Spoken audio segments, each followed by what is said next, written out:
talk about how bad it is here in America to go and see what the standard of living is in China. Well, we took your advice. I can guarantee this was not the outcome they were expecting. Hi, I'm an economist. Comparing standards of living across the world is a really difficult exercise. Every country has its strengths, every country has its weaknesses. It's hard to get the same measure that you can compare between the two. But I'm excited to see what you put together. Did you know in China that 95% of their population own their homes? Did you know in China that they have almost completely eradicated homelessness?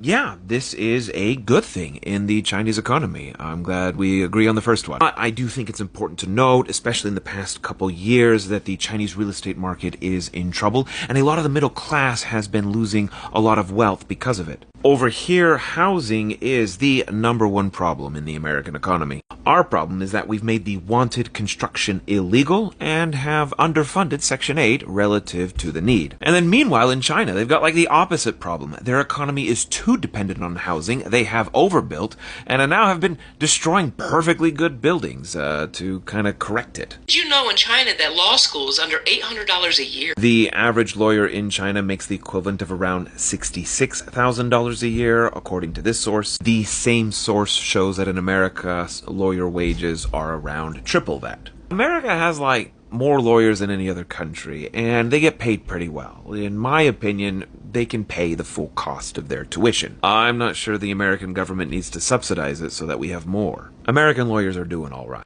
Just my opinion. People in China thought it was made up that the children here in the United States, well, the ones that can afford it, need to purchase a bulletproof book bag. Yeah, I agree with the general spirit of this point. The magnitude of gun violence in this country is a uniquely American problem. Know that the people in China think that it's so wild that us Americans feel like we are truly free because we have the right to have opinions, but we don't have the right to make any choices. I'll be honest, I'm a little confused with this one. Any choices? You, me, we don't have agency anymore, huh? America, for all its faults, has a tremendous latitude of free speech. It's not absolute, it doesn't exist anywhere. There exists censorship and there exists propaganda, but since we're in the exercise of comparing countries, how many American journalists have been jailed for doing the work that they do? As far as I'm aware, that number is 0. You can see who is at number 1 up here. Very interesting to see who's coming in at number 2. Then the creator moves on to discuss TikTok. Now, here, we don't experience absolute free speech either. TikTok is a powerful, profit-seeking corporation that is heavily overseen by the world's second largest government. The same skepticism that we apply to all powerful governments and corporations, we should apply here as well. Do you want to know what else is constitutional? The right to protest our government. Yeah, I think it's really important that we have that right here, but across the big old pond, somebody else doesn't believe in that right. My friends, we are already in an oligarchy. The rich and elite already control everything. The evidence for this claim is surprisingly thin and weak. Back in 2014, when this paper came out, it made tons of headlines claiming that the United States is now a plutocracy, not a democracy. I myself believed it and spread it widely. However, subsequent research could not replicate the result. There's a lot of really interesting details to go into. I'm trying to keep it brief, but this is a really good article to get started. I will say that it is surprising in the survey results that the middle class and the rich largely agree on most policy proposals. And the times when the two classes disagree, each side wins about half the time. Now, just because that's the case for a decades-old paper does not mean it will always remain this way. Did you know that between Zuckerberg, Bezos, and Musk, just those 3 men, that their net worth is almost $1 trillion? But we have over 40,000 veterans homeless on the street. Yeah, I agree here. Raise the taxes, house the homeless. For the sake of accuracy, I think it's important to get the number right. The number of vets who are homeless is 33,000, not over 40. And we've had a tremendous amount of progress since 2009. The number's been dropped in half, and that progress is worth celebrating. Also, it's important to note that the majority of the homeless are indeed sheltered. Unfortunately, we still have 14,000 homeless vets who are living on the street, and that is not okay. Note note that there are almost 16 million vacant homes in the United States. So this little factoid is often thrown out in viral videos, but it is neither an accurate representation of the situation, nor does it help point us towards real-world policies that can make a difference. Vacant homes are part of the process. Moving, buying and selling, etc. take up a lot of time. The largest component of vacant homes are seasonally vacant. Now, they're located often in very rural places that are far away from the main homeless populations. Next are those who are being listed, prepared, or in between signings for rent and sell. They're just in between renters. Like, that's part of the normal process.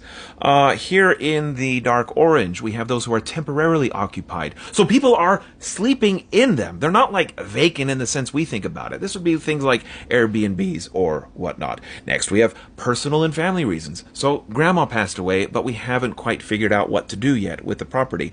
Yellow over here, these are homes that need or are being repaired. They are not in condition to be lived in. But the reality is, we want more vacancies, not less. Let me walk you through the logic. With a higher vacancy rate, landlords have to compete more for tenants. How do they do that? They're going to lower the rents. With lower rents, housing's more affordable, you have less homelessness. And hey, if you don't believe my logic, just look at the reality around us. On the horizontal axis here, we have the rental vacancy rates for both cities and counties. And those places where we see higher rental vacancy rates also experience lower homelessness rates. The vertical axis. We need to build enough housing so that we have more of it. Did you also know that over 50% of Americans are just one missed paycheck away from being on the street? So this is not even remotely true. The survey that they're quoting that claims that 60% of Americans are living paycheck to paycheck also asks people whether or not they have issues paying their bill. And that number is right here in gray, around 20%. The other 40% do not have issues paying their bills. You see, living paycheck to paycheck is not a very clear phrase. Some people think, oh, it's the necessities. I can't keep up with the cost of living. But it also can be a choice of lifestyle relative to your income. 20% is still too much, but it's a far cry from 60%. And just to emphasize the point, I'll cite another source. The median household in America has almost $8,000 in their bank account. While the United States economy has many serious problems, especially housing, we also have a lot of economic strengths. If we compare the purchasing power for the median income after tax, we find that the US has 4 times that compared to the median Chinese person. Now, these two things are difficult to compare, but there's no amount of measurement error that can fill up this gap. Let's cite another source. This is coming from the World Inequality Database. They show that the median American is richer